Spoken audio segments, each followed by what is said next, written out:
In this video I'm going to show you how to change city for the weather forecast widget. That is quite simple and easy to do, so let's begin.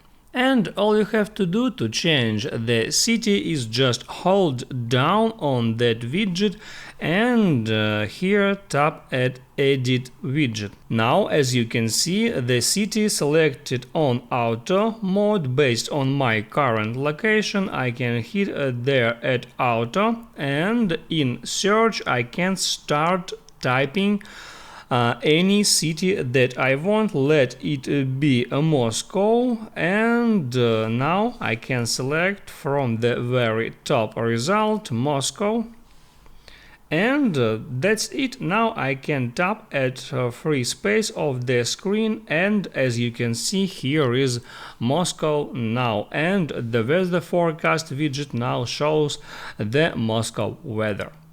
That's how it works, guys. If this video helped you out, don't forget to like and subscribe.